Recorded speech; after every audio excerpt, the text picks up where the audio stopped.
All right, well, everybody, welcome to the Moments of Truth show, where I talk about the behind the scenes of what entrepreneurs go through, the ups, the downs, the ugly, and the beautiful.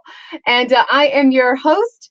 My name is Tanya Patxot. I'm also known as the Truthpreneur, and I help you simplify your life and streamline your business.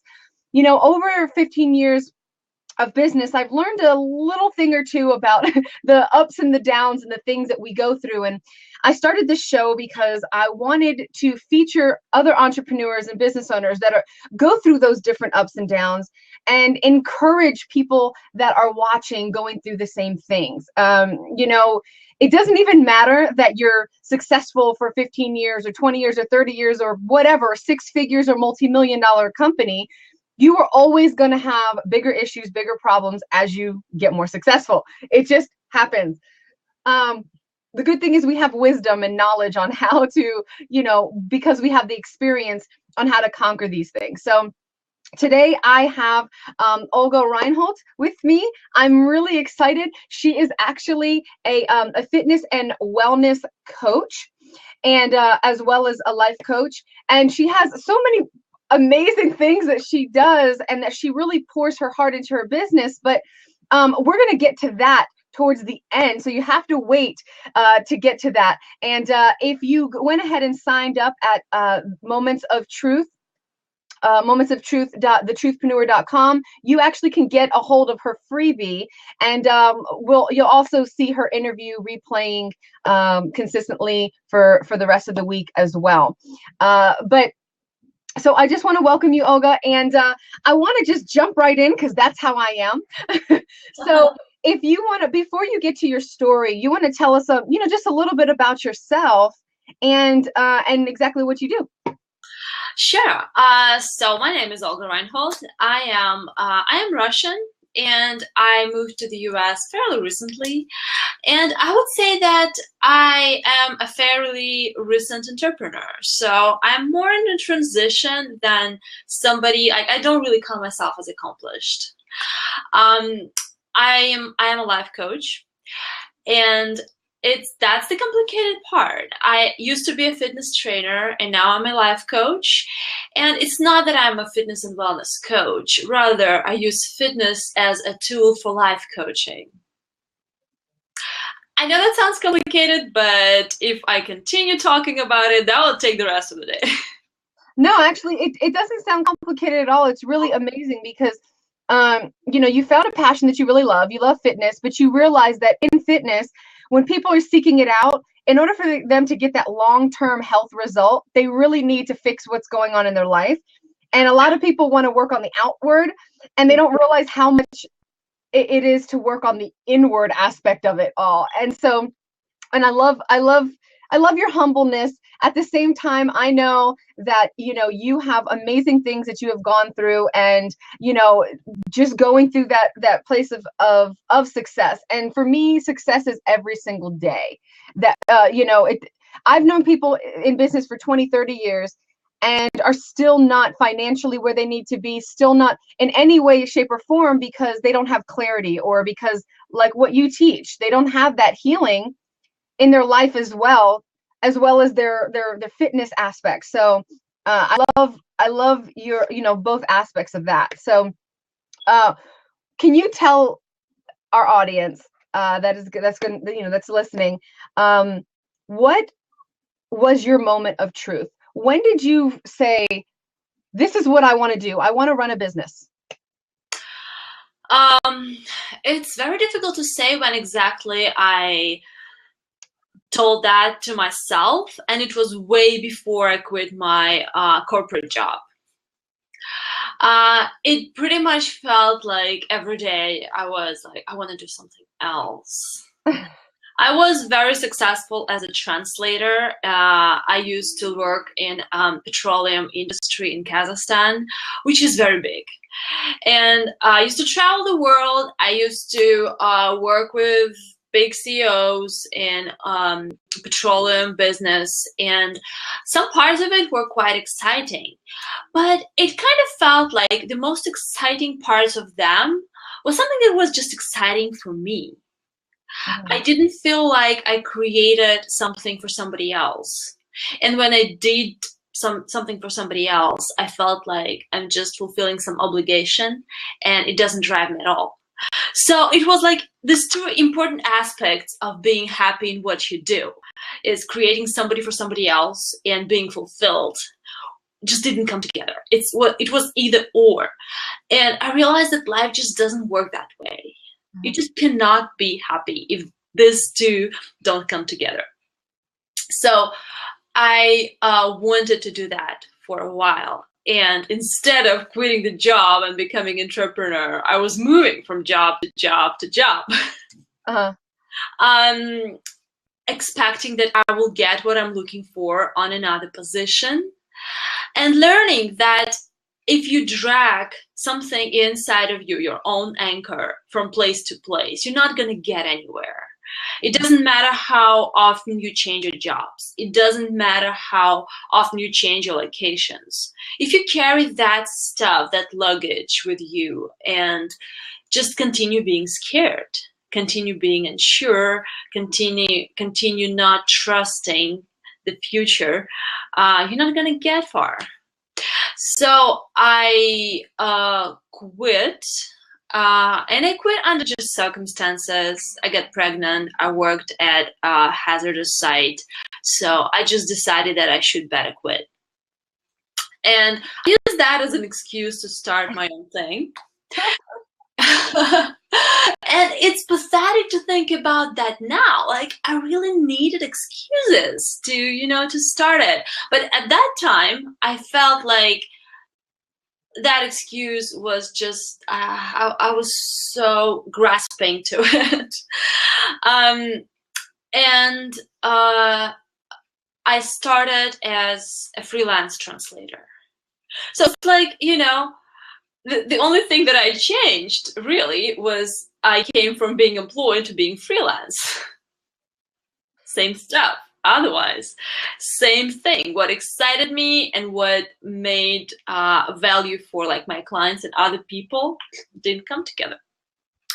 So I was struggling. I was really struggling to have that sold. And looking back, I realized why. Every time I had a prospect and the prospect would, for some reason, cancel the job, I was like, "Whew, thanks God."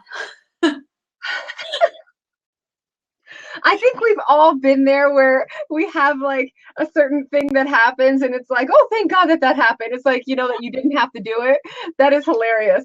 And I love what you said, that, in a nutshell, it's like, you cannot run from the call. Like you can, like you stepped into interpreting. And while that was great, and most people would be happy because now they're doing something that they enjoyed, but they're doing it for themselves. Mm-hmm. But it still wasn't sufficient. You still weren't fulfilling. There was something still in there that you needed to fulfill. And so tell us how you went into fitness and how, that kind of came into the picture to transition. Yeah, sure. So I started in fitness very long ago. It's been probably 17 years. And I never treated that as a job, like I want a normal profession. I have to have a normal profession, a prestigious one. Yes, yeah. So where I've been back then, fitness was not a prestigious profession or a job or anything, but I have a lot of passion to it. Somehow I managed to go from, being anorexic to being actually mindful about my body. And I think that's the part of the way. I don't want to give any reasons for that happening. I think that happened because I had to be where I am now. And I didn't quit fitness to wonder why, because it was so painful. It was such a struggle. But it also felt like some type of calling. And I started helping other people, people at work, and like just after work, just when I would go to gym, I would help somebody exercise and find what they need and do something in a safer way, in a more efficient way. I led some yoga classes for some time for my colleagues, and that really excited me. That felt like where these things come together. I do something for others and I feel hugely fulfilled. So when I realized that my freelance translation business is not something where I really feel, safe and confident and even excited about it anymore, I saw how more and more people wanted that support and fitness from me. So I took certification, I opened my little studio, and I very easily got those clients and started practicing fitness with them. And it was very exciting on the one hand. On the other hand, it was like something is still missing there. Something is not there. And I was feeling like I'm giving a substitute to people, because people come to me and what's going on with their body, like superficially, is not all that important. And I think I had some intuitive way to approach them, because when I was leaving the town and I had the farewell dinner with them, they told me nobody told me how many pounds they lost or how their body even felt or anything. They told me about how their take on life changed, how their just quality of life changed, how some of their personal features started to change. Like, what? We were just doing exercise. Yeah. So I realized that there's so much more there than just exercise. And I always felt that way. I mean, I always felt curious about people. I am a humanitarian. I'm a huge humanitarian. And I'm very curious about how just that works. Why am I happy today and I wasn't happy yesterday? And what makes me happy? And what takes me there? And what do I need to feel accomplished? And, all that stuff. What's all these things about life? Yeah. So life coaching was, wow, it was like the shining star for me, and it still is. And I found that the value that I gave to people was actually helping them find what changes their life. I did that through fitness as a fitness trainer. So I thought I might as well do it as a life coach. Yeah, absolutely. Absolutely. So I love the way that in your story you just transition. You see an opportunity, you start to follow it, you release what's in your hand, and so that way you can grab something else. And I know that so many are so afraid, they walk in such a fear of this, of being able to say, okay, like I started off as a photographer. I mean, and actually even before then, I started off doing like Avon and Mary Kay and all this other stuff, right? And just exploring. But where people get stuck often is not allowing that opportunity to, come alive for them, and then turning it around and saying, okay, now that this opportunity is here, how long should it stay? Am I transitioning to the next thing?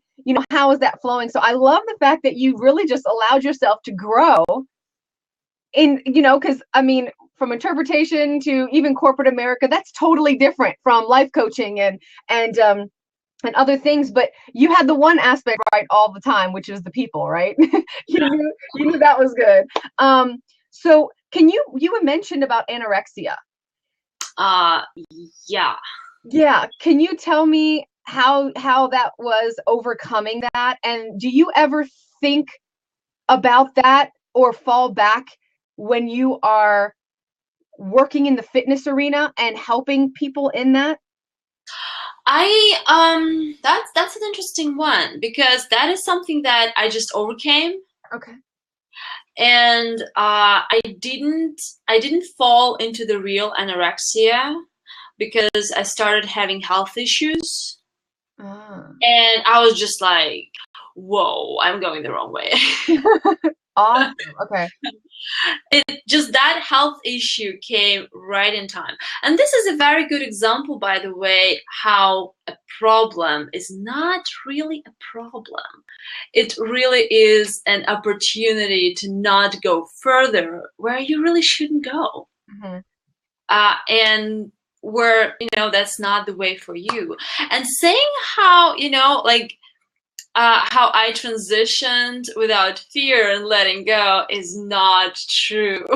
That would be so not true, because when I moved from Kazakhstan to America, I moved as a fitness trainer who wants to be a life coach, and a fitness trainer who's all inspired to help people to on their life journeys. So I landed here, and it was just like, I need to survive. I need to work. And I started looking for jobs. I was just like, I'll put that in a box and put it away. I went into my survival mechanism so deep. I was just sending CVs left, right, and center, and pulling that petroleum corporate world stuff. I would say it wasn't corporate America. It was kind of international. I was operating from Kazakhstan, and I was pulling that card. It felt like safe. I had so many years in petroleum industry, and I worked there and there, and all my credentials and all the people who could give testimonial for me, and to get like an admin position. Now, there's nothing wrong with admin position, but for me, that was fear guiding me, just wrapping it all, putting it away, aspirations, dreams, mission, whatever I can contribute for the people. Doesn't matter. Feels like I need to survive. And I started knocking on the doors and looking for jobs. And jobs I was not excited about at all. And I received so many no's. It was just like every single CV that I sent was declined. And for me, it was even like, I am applying for the job that I'm overqualified for, and I'm not good enough even for that. Wow, that is painful. That was really painful for my ego. And then I found out about this accomplishment coaching program, and I just went there to check it out. I was curious. And I was sitting there still thinking, like, still hoping that I will get hired, and looking at all the people going through it, and talking with all the people who, to me, had it all figured out in their life, had all their flanks covered, and could just, easily go into something that they like. And I'm here in a new world. I was very insecure about English not being my first language, about English being my second language, and I was telling myself, like, I cannot be a life coach. Language is my main tool, and I don't even speak English like a native. And then income, and then ability to pay tuition, and ability to make time for it, and all kinds of things, all kinds of reasons to not go there. And at some point, I realized that I am seeing my blank page as a problem, while it actually is an opportunity. Like, it's a great way to start something and really commit to something that's been important for me for years, without really losing anything. I really had nothing to lose. Right. Absolutely. So yeah, it's like that, seeing that as a blank page rather than a set of problems was a breakthrough moment for me. Yeah, and that's what we love about the show, and even talking about those things, are those breakthrough moments that we transition through. And it took you to take the opportunity to go into survival mode. Everybody has to go through these ups and downs. We've all gone there. We all go through survival mode. We all have that. but it took you to go through certain things in order to come out the Yeah. way that you have even now. So, you know, I never, and I want to say this to all the listeners, you know, you're going to do it afraid. You're going to do things afraid, and there are going to be opportunities that you might take. Like I have one person that's coming up to be interviewed, and she took an opportunity to do a job. But the funny part is that job actually is training her, like schooling for free to do her coaching. And so the way that it all worked out was amazing. So most people would say, oh, I want to be an entrepreneur. I want to be this. I want to be that. And they don't take that paid job or whatever that's going to bring them into another point. And so, you know, the fact that you still operated, whether in fear or not, you still took opportunities. No matter what, you still allowed a flow to happen.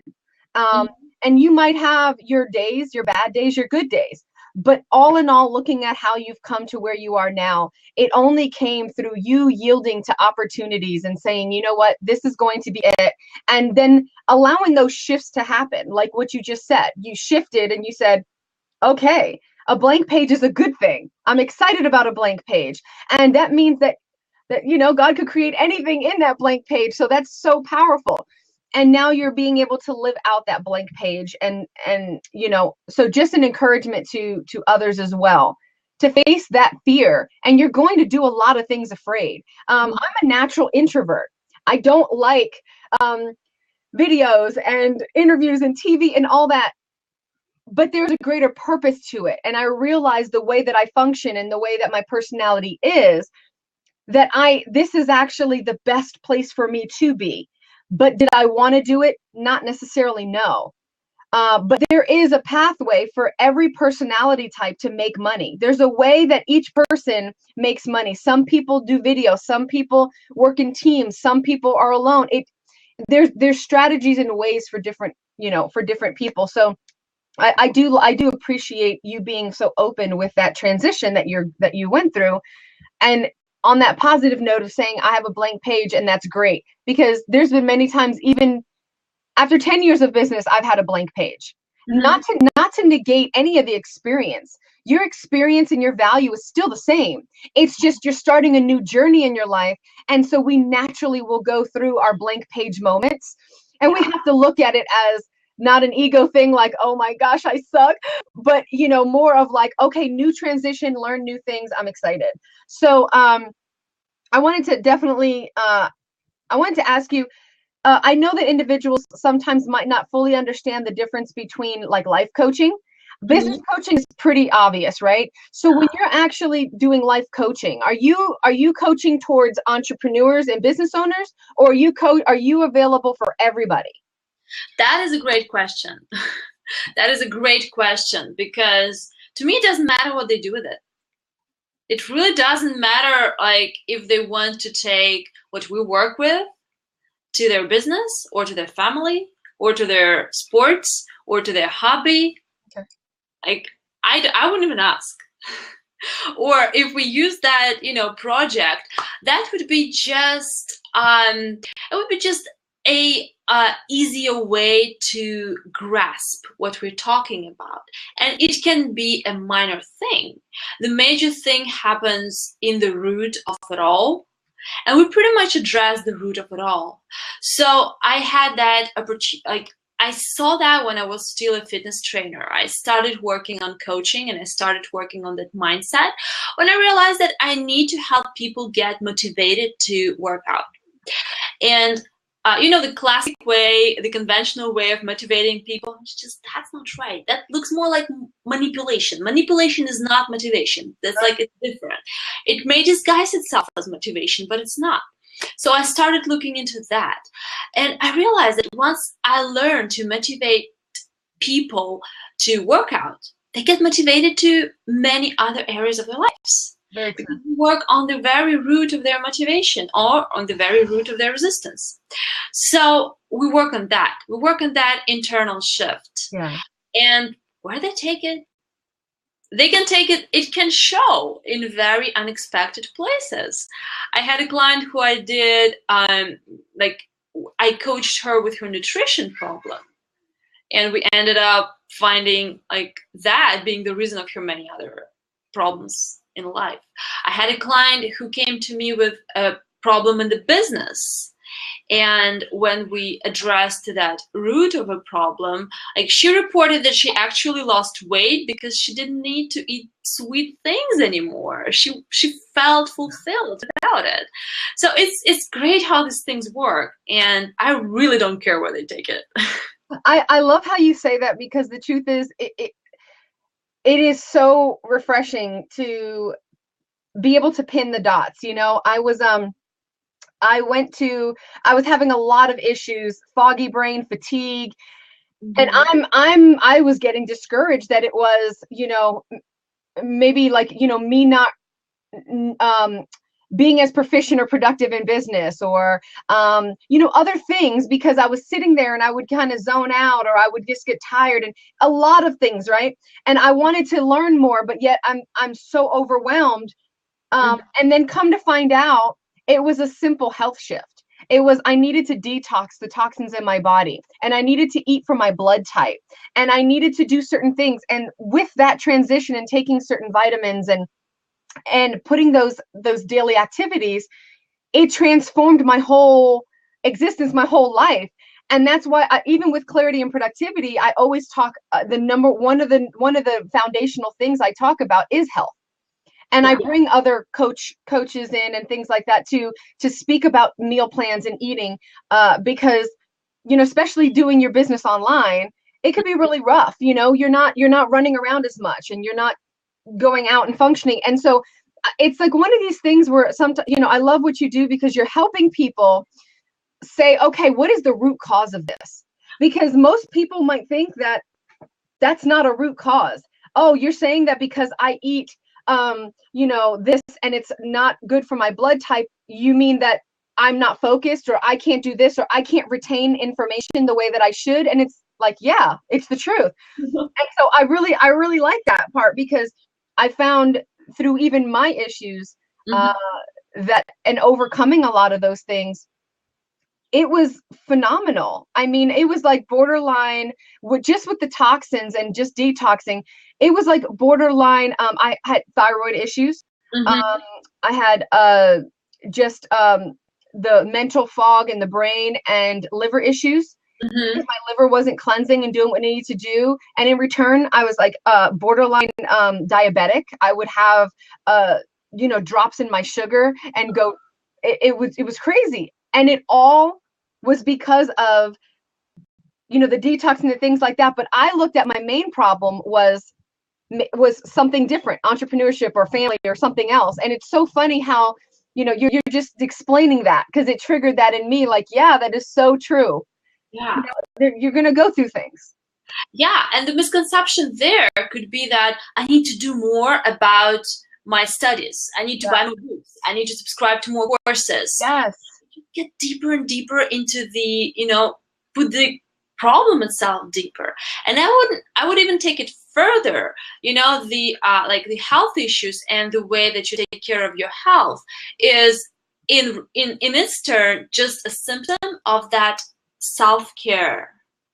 You know, like the self-care can be just taking a rest.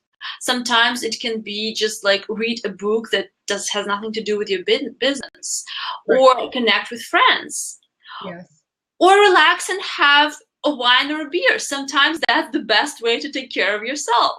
You know, it's not necessarily a healthy way. It's what your self-care requests right now. And you have to learn, especially as a business owner, with everything coming at you all at once, and handling the burden of other people and their issues, because you're like listening to their issues, and you can get those issues and they can weigh you down as well. And so, like, I have my little kitchen timer, and I have it set for 90 minutes. And when it beeps, I go and take a 10-15 minute break, and then I come back. And you know, it refreshes you. It brings you into that place of clarity. And you know, you're absolutely right. It's one of these things that that's why I actually started the Entrepreneur Detox.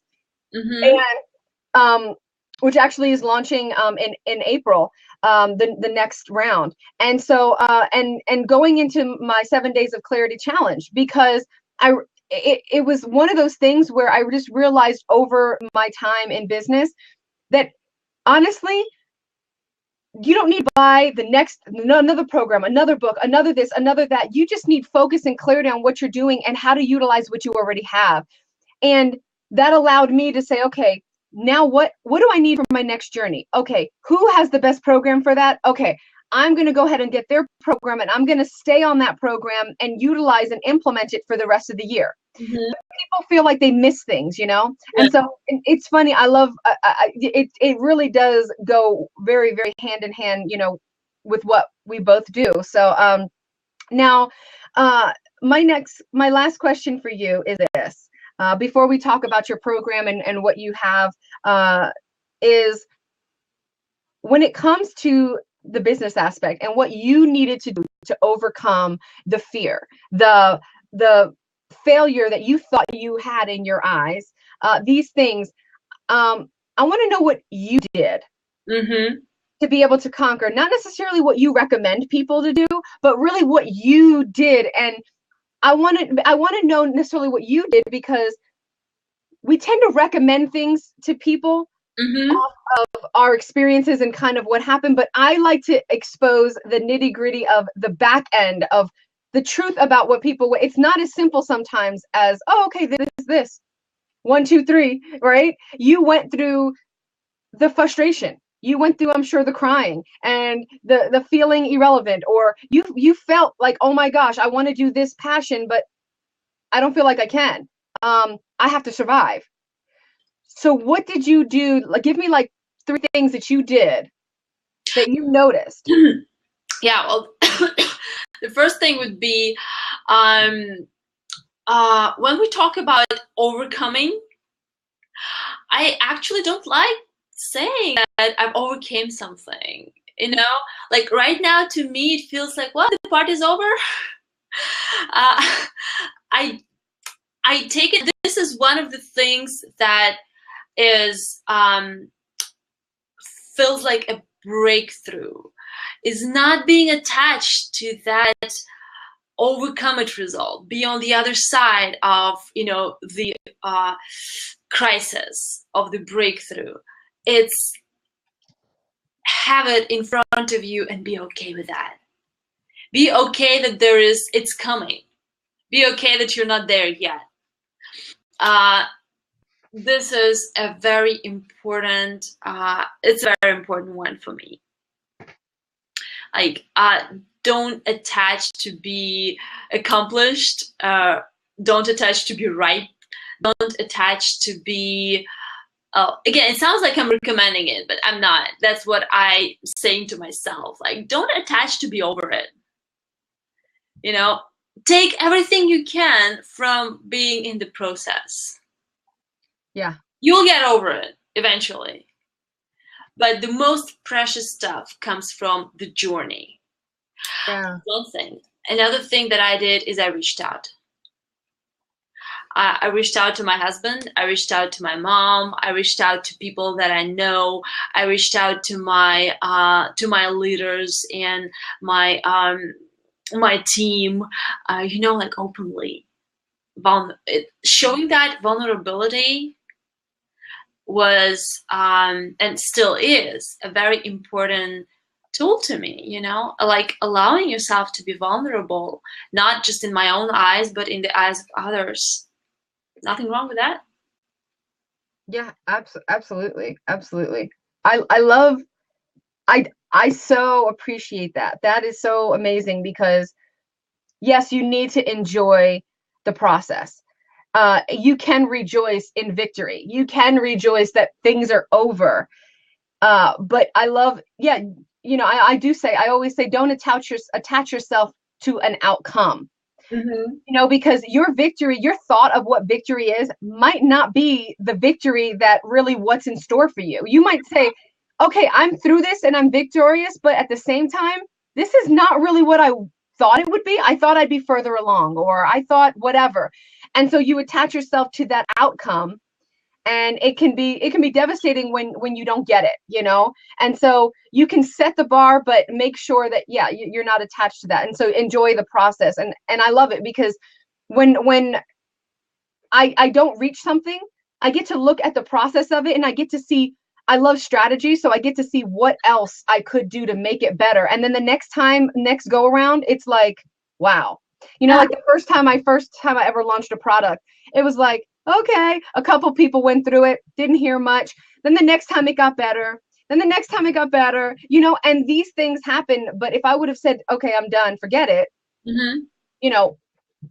that I wouldn't be where I am right now, right? And then I really like how you said community. Community is so powerful. Yeah.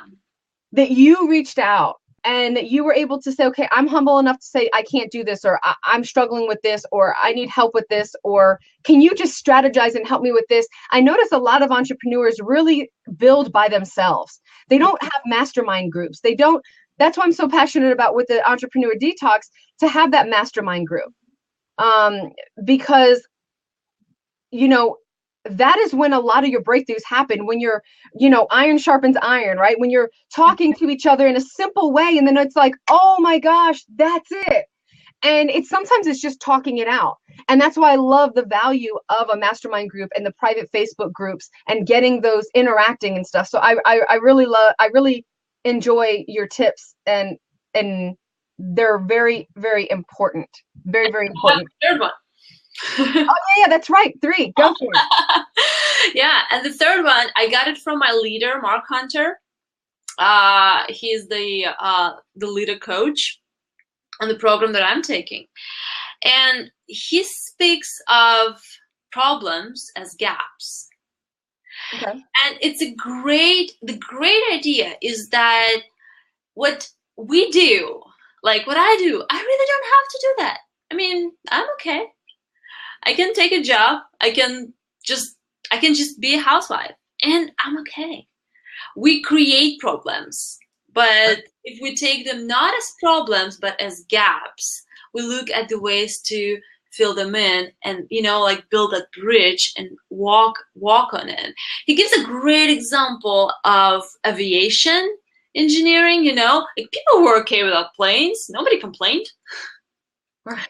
but still people started engineering it. There was like human victims. People actually, like, sacrifices. People died in tests and all that. And there was a lot of work to be done. There was a lot of what we can do called problems. But if you look at it as gaps to fill, that makes the whole new difference. And that gives you that freedom of, getting out of your I'm okay, I'm normal, do something like I want to be greater, and I want to fill the gap between okay and greater. Yeah, I do. I like it. It's a great way, instead of looking at everything as a problem. Yeah. You're transitioning everything into more of a positive and more of a journey, more of a stepping stone, more of a, hey, this doesn't last forever kind of thing. You just got to get through it. Yeah. And learn from it. Mm-hmm. And so I love that aspect of filling that thought process of filling in the gap. And just in closing, definitely appreciate you being here, and of course want people to be able to reach out to you and get to know you, especially those that couldn't be here. We know that sometimes, the times that we have it is not conducive to everybody's schedule. So I know a lot will hear the replay. So for those that would like to be able to connect with you and learn more, I know that you have an amazing freebie course that you have, and I'm definitely excited about you telling me. Can you just tell them where to find that? And it'll also be below this podcast and video as well. But tell them where to find it, and just a little bit of a hint of the secret stuff that's in there. Sure. That's the one that I am so excited about. I'm challenged with actually pronouncing the link. I don't remember because it's a Facebook group. But I think we'll have that on the link. Yes, I'll have everything there. Everybody who's interested and somehow doesn't see the link or something, just to email me at Olga, Olga.Reinholdt, that's Reinholdt, @accomplishmentcoaching.com. And just if you want to sign up for like 30-minute talk with me and see where you can go and create your better future and get agitated, Yeah, yeah. face the problems. I'm not promising life without problems, no, but that would be life with like a lot of gaps and the ability to fill them, and I think that's awesome. So yeah, same email, and we can schedule a call, and I'll be happy to connect to anybody who wants to connect with me. And as for the program was it was created like over 2 hours. I was very curious about it. It started from this Tony Robbins suggestion to have an emotional detox for 10 days, just not allowing any negative thought. Yeah. I took it further because, you know, I'm a coach. Yeah. And suppressing is not a good idea. So I developed an algorithm that actually helps to master those emotions and not suppressing them, not allowing them, not should or should not take that approach to it, but actually deal with them and be aware and learn to bring positivity into life, into the real life. So, and that group just boosted to like 150 people. We do it in Russian, and people reporting life changing. Amazing. It is so amazing, and it's simple. It's just we start from learning that algorithm on a little webinar, and they follow this algorithm and like for 10 days, and like totally welcome to continue the journal, but 10 days is mandatory. And they just try the journal, and you know, they interact with each other and report all these changes that happen in their life. And you know, being like, it really didn't take much to introduce all these drastic changes in the life quality. Nothing changed. They didn't change their job, they didn't change their surrounding, nothing changed. But the life quality changes just because they take the grasp of it. They're like, I am the master of my life. I am the owner here. I own it.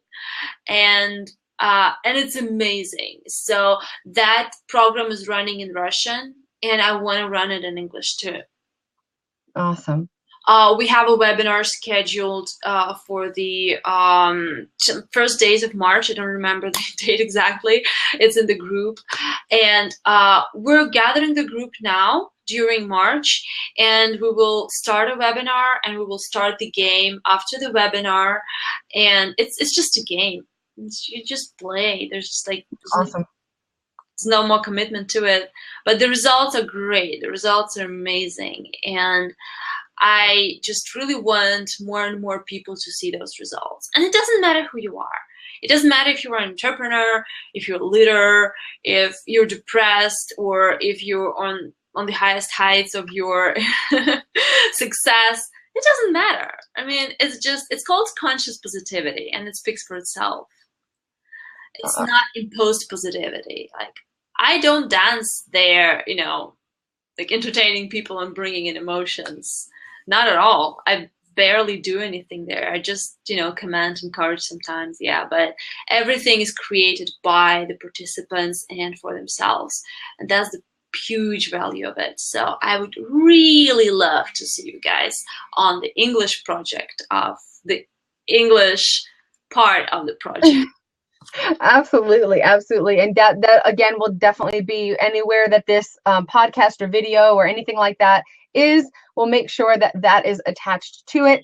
It's always refreshing to find individuals that are willing to be the instigator, that are willing to ignite, but not force you or push you into a place like, you know, it doesn't last. Those results don't last. So to have that where you are the participator and you get to ignite that part in yourself, and we just, you know, as those coaches, just bring you along through the process and encourage you and let you know that you can do it and that somebody has already done it, is always a lot more powerful than, you know, than that false result, right? Yeah. That doesn't really last very long. You said what? We facilitate. The coach facilitates. Absolutely. Client owns. Absolutely, absolutely. So I definitely appreciate you coming onto the show, and can't wait for the replay and all that good stuff to come out, and individuals to be able to get in touch with you. And guys, we are here weekly where I interview entrepreneurs that are going through the process or have gone through a process. And I love just expressing that. That is a passion of mine. So you can get encouraged at any point of business that you are at, and you can see the real behind the scenes of what individuals go through, the life-changing things they go through, and those aha moments that just might trigger your aha moments. So Tanya Patxot, the Truthpreneur here. Definitely, like I always say, follow your passion because it is the pathway to your destiny. You can find me at thetruthpreneur.com or at tanyapatxot.com.